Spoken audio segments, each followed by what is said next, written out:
I'm Tom Wellock, historian for the NRC. The first civilian-owned research reactor began operation in 1953 at North Carolina State College, the same year Dwight Eisenhower announced his Atoms for Peace program. Atoms for Peace promoted the construction of research and test reactors in the United States and around the globe. Safe and inexpensive, they fostered research into the secrets of the atom and produced isotopes critical to medicine and industrial uses. The challenge for regulators is to preserve those benefits while ensuring safety, a mission that has evolved with new security threats and shrinking but critical needs for research reactor services. While thousands of times less powerful than nuclear power plants, research reactors posed unique safety issues. They were often used on crowded college campuses and had to be safe enough for students to operate, perform research, permit public access, and somehow still resist sabotage and theft. One expert said research reactors had to be foolproof, student-proof, and professor-proof. The Atomic Energy Commission developed design requirements with large safety margins that tolerated errors. Extensive training and supervision was required of licensed operators. Sabotage was foiled by making the reactor's uranium fuel difficult to remove or destroy, with features such as hardened concrete, steel barriers, and locked access ports. Despite such precautions, weapons proliferation became a persistent concern for government officials. Reactor designers favored fuel highly enriched in fissionable uranium-235. Enriched reactors made for compact, inexpensive, and safe designs that still produced a dense flux of neutrons appropriate for experiments.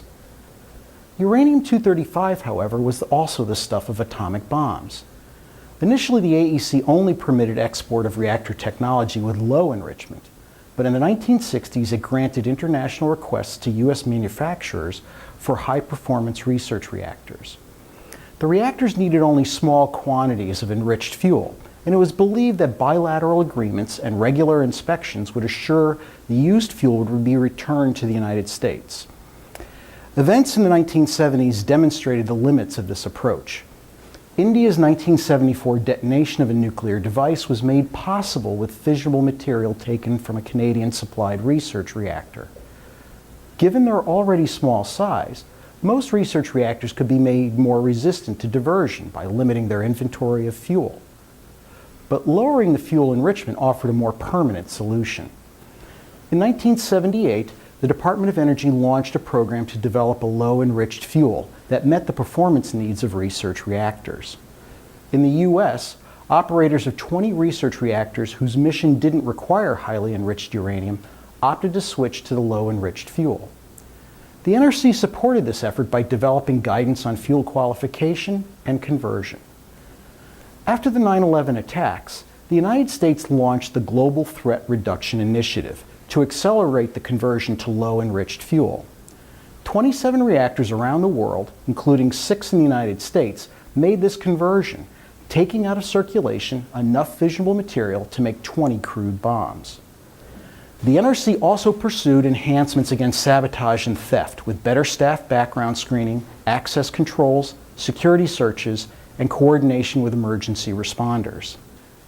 The decline of the nuclear industry since the 1970s and the production of isotopes abroad have reduced the need for research reactors in the U.S. Their numbers have dwindled to about 30.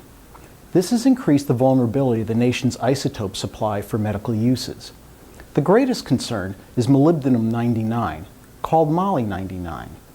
Moly-99 decays into the most common radioisotope in nuclear medicine today. Research reactors in the U.S. produced Moly-99 until the early 1990s, when economic considerations and technical problems forced an end to their programs. By the beginning of the 21st century, only 5 international reactors produced the vast majority of Moly-99. In 2008, the fragility of the Moly-99 supply system became evident when a Belgian reactor closed due to radioactive leaks, taking 40% of the world's supply with it.